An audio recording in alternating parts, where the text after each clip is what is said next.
Good morning. It is Wednesday. It is nice to see you. I'm Jason DeRusha. Welcome to CBSN Minnesota Morning Update. So glad to have you here. It is foggy out there in some parts of the Twin Cities again this morning, and it's not going to be around all day. Let's show you today's weather forecast from Riley. Slight warm up. I mean, yesterday was so frigid. It's still going to be a little below average today, but no snow. No sub-zero business. It should be all right. Today's going to be an all right kind of cold winter day. I'm looking at one of our traffic cameras here, 610 in the North Metro, and it is Fog City. So different parts of the Twin Cities, foggy. Just be aware of that as you move through your morning. Let's talk about this. The debate this morning begins over what to do with Minnesota's overflowing wallet. You know, this is... Who hasn't this happened to? You're sitting down, writing your budget. You know what? You're like, yeah, here's my in, here's my outflows. And you're thinking like, you know what? I feel pretty good. I got a $7.746 billion budget. Surplus. You may feel like the economy is in trouble. Like things are going rough. Like we're still... feeling the economic effects of the pandemic. The state of Minnesota says, no, we're good.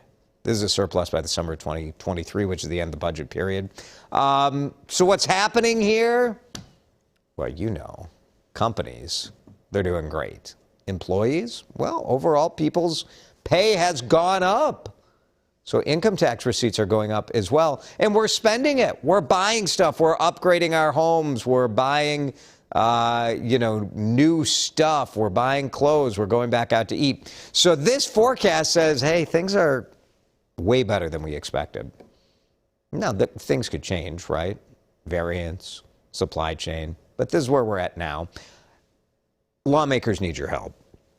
Historically, they've struggled with the surplus, right? Because when there's a deficit, we all come together. It's easy. You got to cut. You argue over what to cut, but you have to cut. When there's a surplus, everybody has different ideas. So we want to have some fun. How should the state spend the $7 billion surplus? Wrong answers only. How should the state spend the $7 billion surplus? Again, wrong answers only. That's what we want to hear. Leave your comments in the WCCO TV Facebook page. We'll share some coming up. We are just about an hour and a half away from opening statements in the Kim Potter trial. Attorneys getting their chance to frame the case with these opening statements. For the prosecution, the issue is of accountability. How do we hold Kim Potter accountable for killing Daunte Wright during a traffic stop? For the defense, the framework is that it was an accident. She meant to grab her taser. You hear her on tape yelling, taser, taser, taser, as she accidentally grabbed her gun. We'll watch for the framing of this morning, and you can stream the entire trial, including those opening statements, right here on CBSN Minnesota. We have some breaking news this morning from Pfizer. They're saying early lab tests suggest the COVID boosters do indeed provide protection against the Omicron variant. They say the booster dose increased antibody levels by 25-fold. Pfizer CEO also says, if they need one, the company could have a vaccine for Omicron, specific vaccine, by March. But they may not need one. So some good preliminary news from some early studies so far. One of the Twin Cities' most beloved and honored chefs, and let me tell you, this was appointment viewing every day for Chef Jack Riebel, the CBSN Minnesota Morning Update. Jack was a good friend of mine, chef and co-owner of the Lexington in St. Paul. He was the founding chef and owner, opening butcher in the Boar. He cooked at the Dakota in Minneapolis and La Belle Vie in Stillwater. Every chef in town knows Jack Riebel. He was diagnosed with a rare cancer more than 2 years ago. And over those 2 years, Jack and I spent a lot of time having coffee about once a week. And so about 3 weeks ago, when we knew things were going, I asked his wife, Catherine, I said, what do you think about doing an interview on camera with Jack? And here's some of what he had to say just 3 weeks ago. Oh, I think that I can rest my head. I kind of lived things on my own terms, and I did what I wanted to, and I created the way I wanted to. I mean, I'm actually really fortunate in a lot of ways. Not everybody gets the opportunities that I've been given to, open as many restaurants as I have and opportunities to be creative and be successful. And I'm grateful for that, so I don't regret any of it. Yeah. I would do it again tomorrow. Jack Riebel survived by his amazing wife, Catherine Kramer. He's got such a great family. I've been able to get to know his brother Andrew, his sister Elaine, Mom Joan. Great family. And they started a scholarship fund in Jack's memory to help train the next generation of cooks at St. Paul College. I hope you'll watch our conversation at WCCO.com. Several major websites back online this morning after major web services provider. We don't think a lot about the back end of the internet, some of the companies that run the servers, that run the sites and the video streaming sites we use. Amazon Web Services went down, and so went a bunch of other websites. Netflix had trouble, Disney Plus, Slack, Robinhood. Amazon saying it also affected some of their systems for managing package deliveries, so you may see slight delays in some of your packages, but everything back online this morning. Take a look at this new video. What on earth is happening in Manhattan? Some absolute Nimrod climbed the Christmas tree out in front of Fox News headquarters, climbed the tree and torched it. Climbed down, tried to run away. You're in Midtown Manhattan. You're not going to get very far. Police say they have this suspect in custody, but very scary and dangerous. This is a very populated area. That fire certainly could have spread. You see the Fox News headquarters on the left, and then that fire right in the middle of your screen. We're watching for some big news involving the Lynx head coach Cheryl Reeve today. This is great news for Cheryl. She is such a terrific leader and coach, has had unprecedented success with the Minnesota Lynx, and she's been a part of USA basketball for several years. Been an assistant coach for the Olympics before, but now she's going to run the deal. She will be the head coach, according to The Athletic and the AP reporting this as well. So this takes her on a pathway to being the coach of the U.S. Olympics team in 2024. How cool is that? News conference set today, so we'll learn more about that. Also new this morning, Minnesota's Olympic champion has picked up another honor. Sudie Lee, give her all the honors, right? Grew up here in St. Paul. Sports Illustrated named her the Female Athlete of the Year.